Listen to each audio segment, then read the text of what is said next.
Aloha, everyone. Thank you so much for tuning in and joining me in this present moment of now. I'm so honored and grateful to be with you here today. I'm really excited to share. This is a video that I'm creating at this time to actually for my soul tribe. This is my intention was for this to be a wake up call for those that need to hear it at this time. So I'm really excited. This is going to be a very vulnerable share for me because I'm going to actually be talking a little bit about my journey, my awakening and ascension. And so in hopes that this helps my soul tribe in whatever way it's meant to. I've just really been feeling the call to do so. And so thank you for witnessing and for being here. And without further ado, we'll go ahead and just get right into it. I wrote a few notes here because I kind of wanted to stay on task. Like I kind of tend to talk a lot. So I wrote some things down to kind of keep me structured a little bit. So well, I will start off with talking a little bit about how I grew up. I actually come from a had a very tumultuous childhood. I come from a very abusive households. I actually was in and out of foster homes and just not very good living situations. And and I had many siblings, and we've all kind of went through this journey together. And so for me, I feel like I've always kind of been like an adult parent in a way. I never really had that experience of being a child. And so actually in my adulthood is when I had to learn how to really work with my inner child and learn how to be a child and develop those skills that you develop as a child in my adulthood. So I'm grateful that I was able to work with my inner children and my Phoenix child to really cultivate that and honor myself in that way and become the mother and the father that I actually needed. I always knew that I was different growing up. I always felt a call to like help people. When I was younger, I really thought that I was going to be a doctor. And in some ways, I would say that I actually am, just not in a traditional sense. And so just, you know, the little children that we are, and we already know what we're here to do. We know that we're here to really make an impact on the world. And so I honor that child that already knew what she was here to do and that she was going to be helping so many people. When I was younger, I remember meeting this lady and she telling me that I was going to be one of the leaders in a spiritual war. I didn't understand what that meant at that time. Now I understand what she was trying to say is that we're actually leading a spiritual revolution right now. It's not a spiritual war. It's a spiritual revolution. And so I'm really excited about that because so much change is coming. It's already here. We're already doing so much, breaking down these old structures and creating new ways of being. It's just so incredible. So I'm really, really excited about that. So I already kind of talked about a little bit about my childhood. It was just not a good situation growing up. Eventually, my mother and my father were never together. I kind of went back and forth between those households, foster care and things like that. At one point, I got into a really big fight with my dad, and I was done. And I was like, I want to go live with my mom, even though I had a lot of siblings over there. So I had a lot more freedom at my dad's house. I didn't have as many siblings, so there wasn't as many people that I had to take care of there, but it was just too much for me. I definitely felt like at that time I needed a break. So I said that I wanted to go live with my mom, and he sent me over there. He basically told me, if you want to come back, you're not going to be able to come back until the end of, basically, I was about 15 years old. It was like my freshman year, and it was like the second part of my freshman year when I moved out there. And he basically told me I would have to stay out there until the end of summer, pretty much. So I would have to finish that school year and go through the end of summer. And I ended up wanting to stay at this point. So I didn't actually end up moving back to California for a while. Anyways, this is getting besides the point. So when I moved to Nevada with my mom, I actually met some people. My story kind of tends to always start with a boy for some reason. It always starts with the boy. And so the universe kind of works like that with me. And I feel like with a lot of people, we expand a lot through relationships. And so this was one of the many ways that I was called to wake up and to expand. And so I met this boy, and he introduced me to the Mormon church, the LDS Latter-day Saints church. And logically, in my mind, they had so many answers that to questions that I felt like I had. And I felt like, and again, this is all in my mind. This is how I was logically in my mind. I was not in my body, and I was not feeling actually in tune with what was happening. But logically speaking, they had all the answers, and I felt like, okay, this is true. If this is not true, then then nothing is true. That was where I was at that moment in time, is that was all I could receive. If this religion isn't true, then there's no true religion. So that's where I was. And so I decided to join the Mormon church. And honestly, I was a wild child, I feel like. And so joining the Mormon church really helped me to really become humble in so many ways. It humbled me in so many ways. So I'm really grateful for that gift that I received while in the LDS church. At one point, it became very hectic in the life that I was living with my mom and my siblings. And again, Child Protective Services got involved again. And instead of us going to the foster home, my mom decided that she was going to take us all back to California, and I was going to go live with my dad, and my sisters were going to go live with my grandmother. So I ended up moving back with my dad at this time. And what happened was I was still a member of the LDS church. And so what was cool is that the people in Nevada actually contacted people in California. And so they had everything set up for me for when I was going to go to California. So I was able to still attend church, had people helping me, picking me up, and doing, like, they have something called Young Women's. And so you do that, like you go to that meeting once a week. It was actually really beneficial for me. I feel like I learned a lot there as well.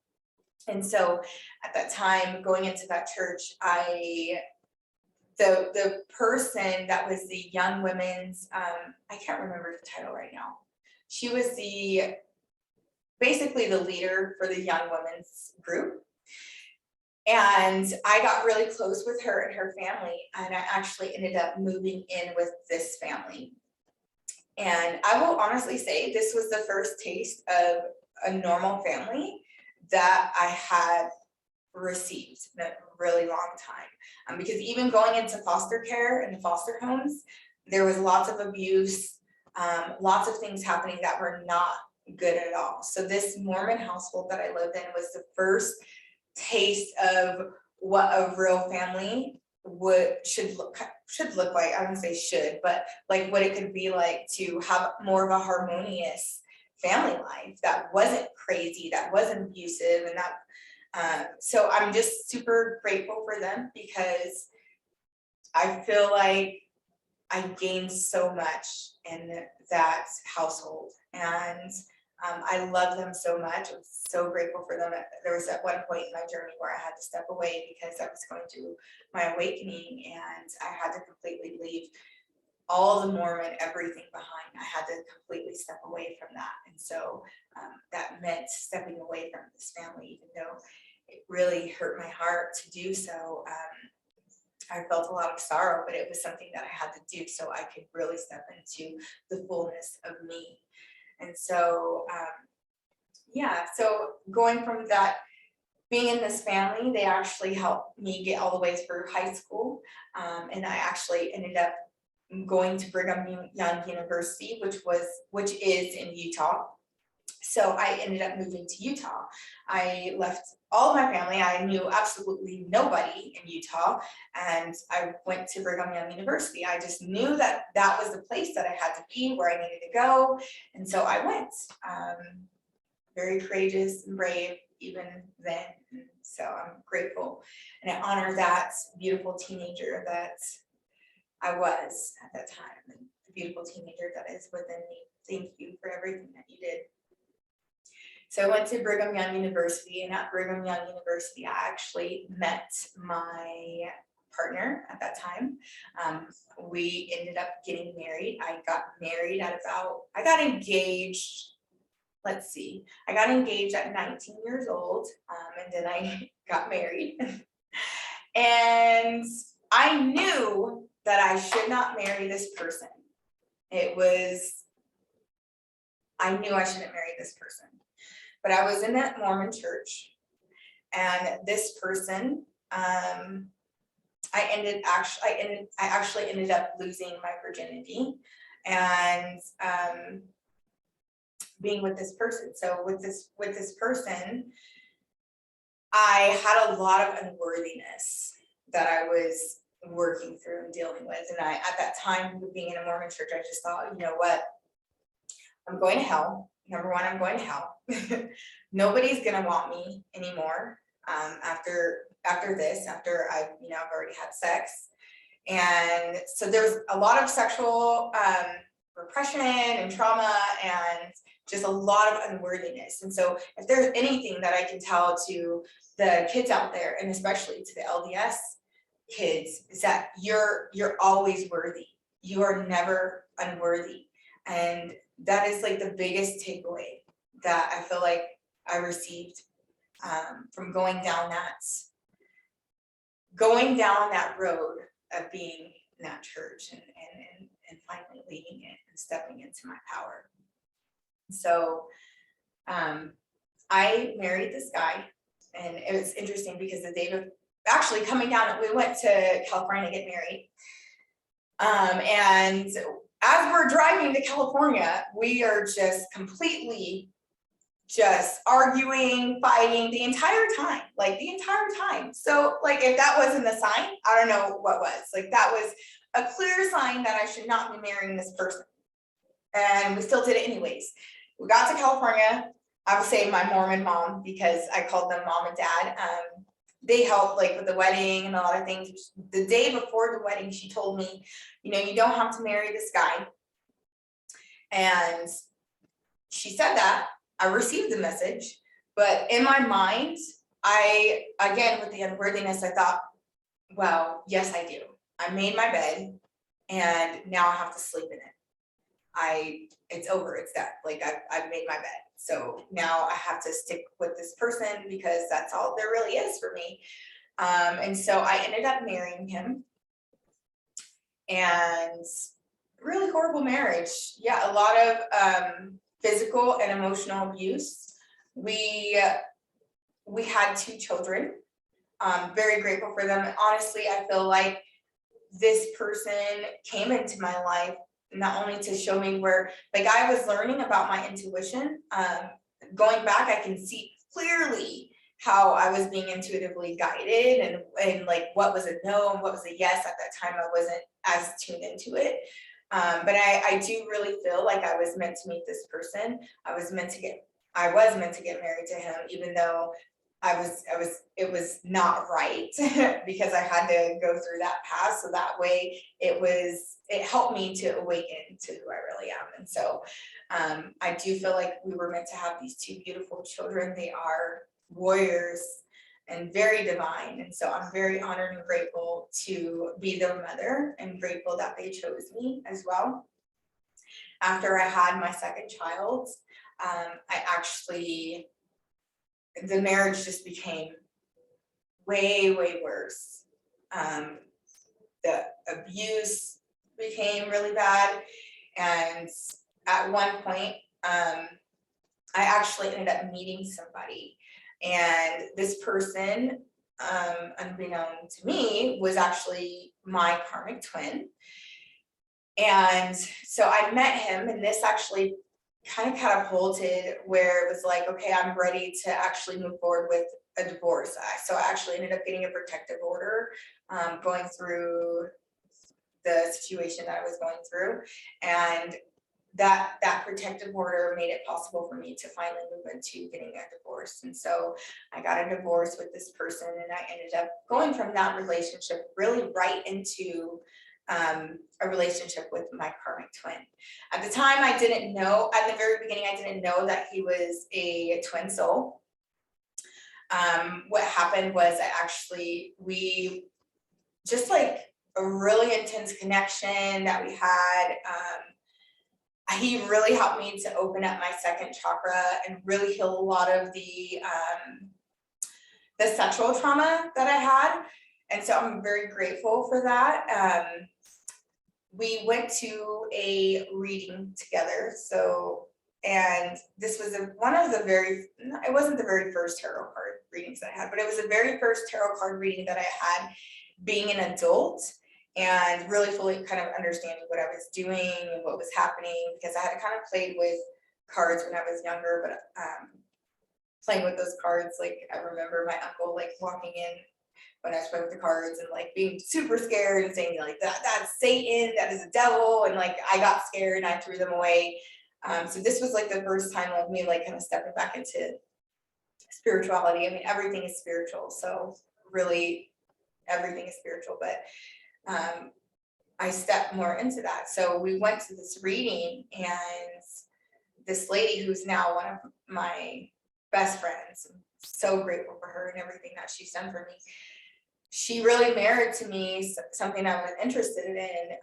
And I just remember asking her, how did you get into what you're doing? Like, I knew that what I was currently doing was not my passion, was not really what I wanted to do. And it didn't bring me life. It didn't bring me joy. It didn't bring me fulfillment. I knew I wanted to help people. And I had gone to school for psychology. I thought maybe social work, but like even that didn't quite feel right. And so I remember just talking to her and asking her what she did. And she told me the way that she actually got started was through meditation. And she did a guided meditation. And so I had actually never meditated at that point. So I actually kind of went ahead. So let me backtrack a little bit. When I met this karmic person, we went through a lot. Like as I was going through my divorce and being with this karmic person, I kind of just like went wild, okay? Because at this point, the church ain't true to me. I'm done with that. Like at least stepping out of it, at least like I was kind of halfway in, halfway out. It was like, well, maybe it's true, but at this point I'm going to hell, I don't care. So stepping out of that. And then just like I went really wild sexually and just really experimenting. I experimented with a lot of drugs. And luckily I never got addicted to anything. So I'm very, very grateful for that.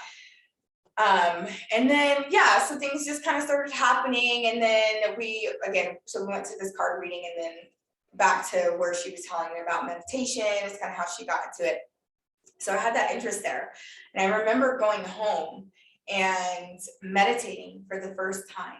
And I had this huge download come in like my guardian angel came in. I just remember feeling so like loved and held by like an archangel, and by my guardian angel. And I received so much information at that time. And one of the things that I was told was that this person that I was with was a twin soul. I didn't know what a twin soul was. I know really anything spiritually about anything. So I went and I looked this up afterwards, and there wasn't a lot of stuff at this time for twin soul, but what came up was twin flame. And so everything that was like, it was showing about twin flame, I was like, oh my gosh, this is us. This is the relationship. This is what this is. And so I really held on to that label, and I didn't know that he was a karmic twin at that time. This is something that came a lot later. So I stayed in this relationship for a very long time. As I was going in this relationship, I started to go through my ascension process and awakening. And so after I did this meditation and I got that huge download, I started to experience ascension symptoms. So lots of, I was very tired. I had this pressure all the time when I was going through my ascension process in my ear, almost like you're on an airplane and like, your ears need to pop, but they're not popping. So I always had that for a very long time. And then I had this, my vision was very interesting. I had it where it was like this film, like you could see kind of like the Matrix, and it was like if I could just grab the film off, like everything would change, it would disappear. But it was like this weird film that I had on my eyes. Lots of other symptoms, headaches and things like that I experienced. And I started to actually get into yoga. The yoga path really helped me to clear so much. I got the fundamentals of what I really needed. The yoga path is the easiest path to enlightenment, and it never ends. Like you always are going to use those fundamentals no matter where you are. If you in your journey, you're always going to use those. And so I'm very grateful for the teacher that I had at this time. His name is Yogi Tenzin, and he does a lot of work now. So if you guys are interested in working with him, he's an incredible being and has helped me so much over the years. And so I started working with him. I went into doing a lot of energy healing, working with like Reiki really helped to clear me out, and just started working with a lot of different like energy healing modalities and things like that. And this is what actually helped me to really start to step into my purpose and work with the ascension more and stepping into the spirituality. I completely did like a whole 160 on this person that I was with. And that was the point though. He came into my life to act as a catalyst for me to step into who I was and who I am. And he did his job and he did it well.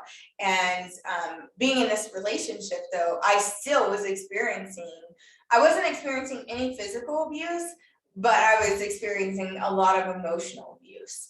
And I didn't even recognize it until somebody else pointed it out to me. And so, just going on my journey, I did a lot of energy healing and things like that. At one point, I finally stepped into working for this spiritual organization. They help a lot of people. And so working through the spiritual organization, I've come to really release so much programming. And at one point, and I also started working with plant medicine at this time too, which actually really helped me to release a lot of programming as well. At one point, I actually went to, and this was actually right before I started working for the spiritual organization, actually. So let me backtrack a little bit. Sorry, I'm getting a little fuzzy. Before I started working for the spiritual organization, I actually went to one of the, I guess, I don't know I would say like a retreat. It was like a retreat in a way, but it was sort of like a retreat. Well, I remember I paid a lot of money to do this VIP thing. It was like something like $4,000 something. It was a lot of money. It was a lot of money. And they actually gave me, I don't need to talk about that. So it was like, I ended up paying a lot of money for this particular day, this VIP.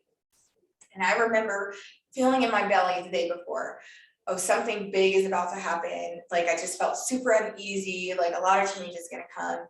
Well, I went to this VIP thing the next day, and I was one of the first people that set up to receive what I needed to get. And this teacher pointed out to me that I was being emotionally abused. And like, you cannot be a lead. It was like holy fire pouring through her of like, I cannot be a leader if I'm sitting up here being with a man that is emotionally abusing me. Like that's not spiritual leadership. That is not spiritual leadership. And so I actually went through a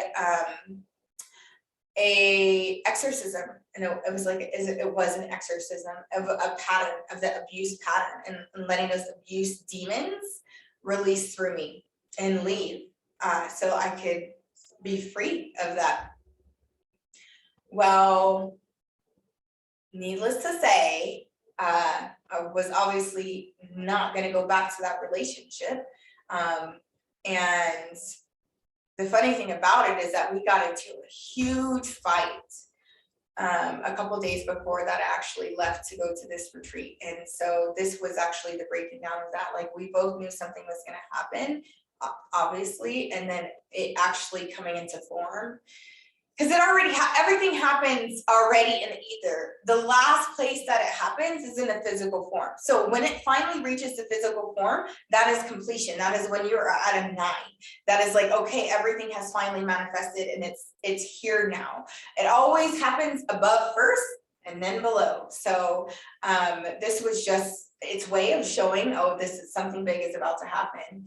So I remember leaving that and like just being so sad and upset. Like I really felt like I loved this person so much, that I was so deeply in love with him. How can I leave him? Like he is my twin flame, and like I feel like I'm supposed to stay with him. So I'm like still wrestling with all of these things, even though I have received all this information, this huge download, going back to our home. And I remember like this spiritual teacher saying, wait, I think it was something like 3 or 5 days or something like that before you make any big changes, because we're still pretty wet from that huge thing that happened. It was like, just like, okay, you just took a bath, like let yourself dry off, And so I remember going back to the house, and he was like such an ass. And I remember thinking, oh my gosh, this is going to be so easy. Like he was such a dick. And I was like, this is going to be so easy for me. Like I can easily be like, bye now, because of how he was acting.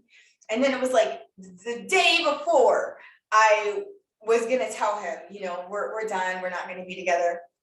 And then his attitude changed, and he was doing all these nice things for me and bringing me flowers and being nice to my kids and just trying to do like all these nice things. It's like, because he knew what was going to happen. He knew that it was going to happen. Even if he didn't consciously know, he knew. And so, I still had to go through with this. And so I ended up still breaking up with him. And that was one of the hardest things that I have ever done.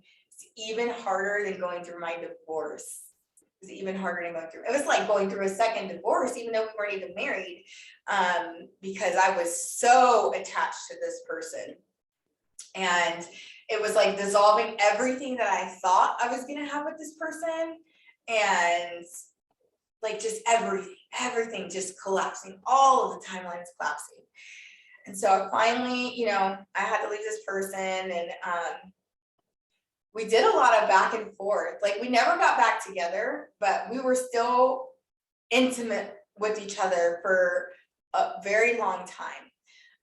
Actually took me about 2.5 years to finally say goodbye.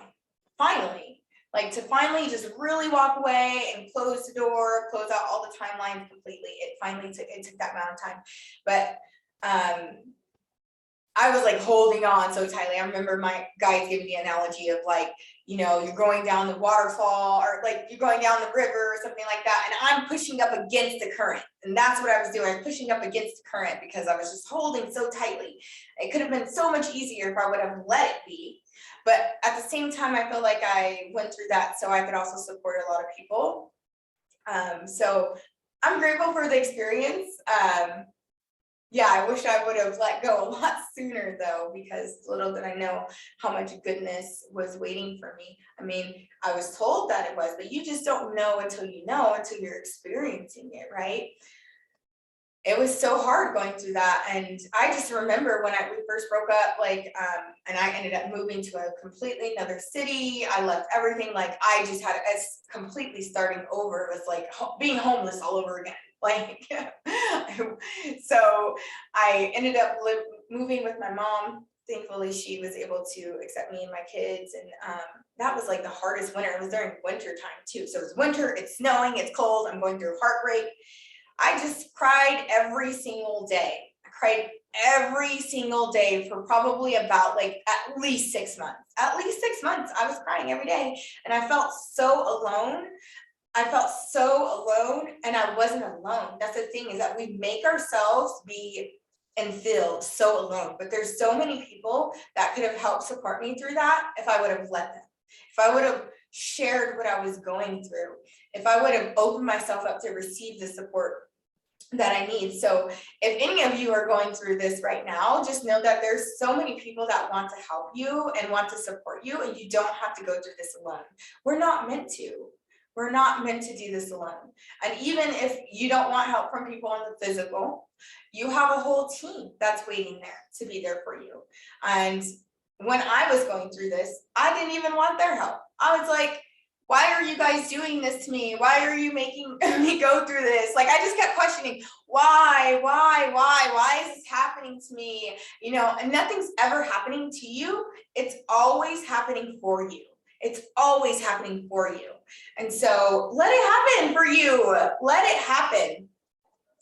But yeah, it was just the hardest thing that I've ever went through, ever. And I've been through a lot. Like, I had a lot of trauma and a lot of like, even just a lot. So this was one of the hardest things. It was like I was breaking, my heart was breaking. But what was happening is that my heart was cracking open. So this was just amazing. It was actually a miracle. It was a miracle.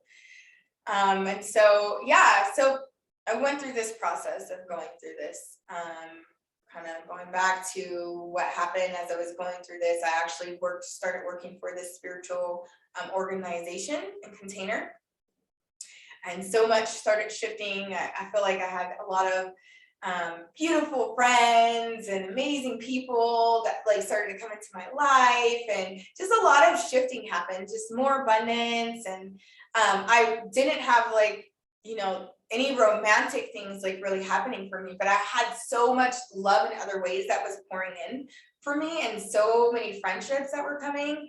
And then at this time, actually, as I started to leave the spiritual container, actually, I started to step even more fully into my mission by creating sacred ceremonial spaces for people, helping them to step into a remembrance of who they are and taking their power back and healing their trauma.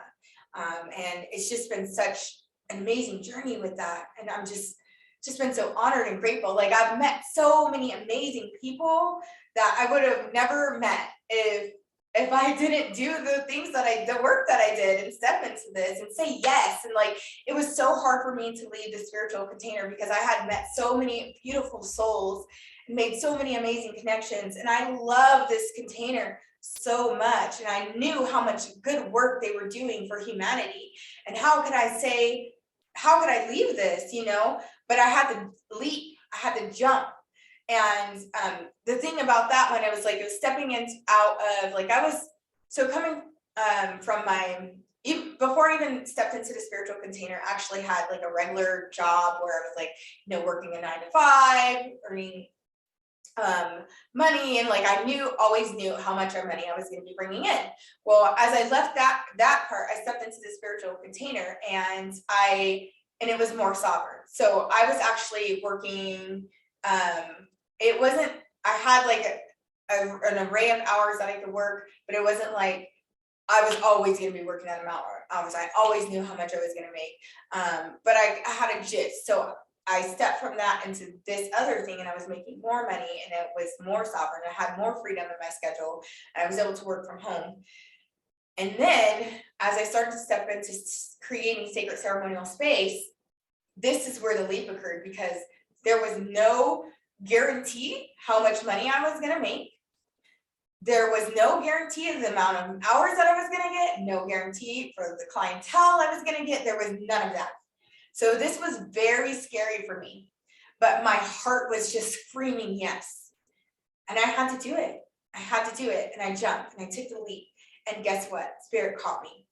And I made more money than I ever had at that time before. And even more love was pouring into my life. And I met even more people and more incredible souls. And like so many soulmates have just come into my life. It's just been incredible. I'm gonna backtrack a little bit, because as I started to work for the spiritual community, I started to really work with light language and channeling light language, and that came in for me and has been incredibly healing me, as well as healing my life and healing others and working with that.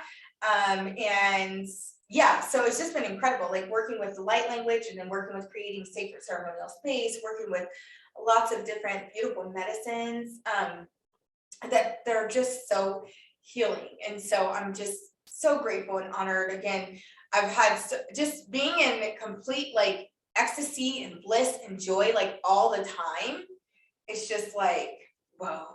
I mean, I'm not saying that like you won't ever have any hard times, because this is a human journey. It's a journey, and it's an ebb and flow. And we're always going to be, coming up against or coming up to things where it's like, okay, like this is something you need to look at now. And it's like, but at the same time, you still have so much joy in your life. And so, yeah, it's just been an incredible journey, and I'm so grateful. I hope that my story could help somebody out there. This was a very, very, very vulnerable share for me. I had to do a lot of ho'oponopono and forgiveness for myself, to everything that I went through, everything that I put myself through, like from my childhood to even now. It's like forgiving myself for that. It's like I had to go through that though to be where I am right now. So I'm very grateful. I take all of my power back. Nothing happened to me. It all happened for me. And I'm just so grateful. I'm grateful. I'm grateful to my parents. I'm grateful to every single person that has come into my life, that has supported and been a catalyst for me. Yeah, just so much gratitude. So I hope that helps somebody out there, even if it's just one person. I love you. I see you. I honor you. I am you. Thank you for everything that you're doing. You are amazing. You are love. You are light. And I just want to leave you guys with a final message. I actually wrote down a message that came from our guides for this particular soul group. And after I finish reading this message, I'm going to just channel a quick light language transmission to help support and bring in this soul tribe and this soul family. Really, right now, we're here to really build communities. And so I'm so excited, because this is the next thing that I'm stepping into, is really building these sovereign communities and creating the space and creating a space for the Phoenix children to rise. And so I'm so ecstatic and excited about this, because it's everything. This is my passion. This is my mission. And so those who feel called to work with me or just even any of those who feel called and would like to work with me to receive support with everything that you're going through, your path and your journey, I would be honored to work with you and support you and hold your hand, as I am a rebirth doula. I can help you walk that journey. I will be your companion by your side as you step into the fullness of you. And so I'm going to leave you with this message. And it just says, the time is now. This is your wake-up call. You are the rainbow warriors. Follow your heart, speak your truth, and don't let anyone tell you you can't do what you came here to do. You got this. And at this time, I just invite you to close your eyes, maybe place your hands on your heart, and just receive. Shauka makiero brata shnukutu uka kine. Sariki no ku ucha keka no kopa kiero kapai shnukuake. Sharuku braka tatai shnukutu unka keke oa keo akeo ahe nakoma kere kere kere ke. Shakua kere ke moku uchi kiki na kere kuka kere kere kere kuncha pokua ke hine. Shakura kere kero kua ke na kuchuku kichika pakuruka tatiste. Saku unkine kere ketu uka kere kua kere makum cheke makua kere kene kishno kutuka kere. Shaku unta se kere kwashiku aki ke no koma. Sakelo kobre ke taishno kutu aheo aheo aheo ahe. Nakunda ke oa sero kama kunche ke uwa kera kura chake makuma kere siniki uwa ke no kuncha ke kine no kuro kuto tu shama hera kuma kina chaki ke koa saushna ki ine sharugra gre ta unkna ku uncha ke na kuwa saishno mokuwa sehere. That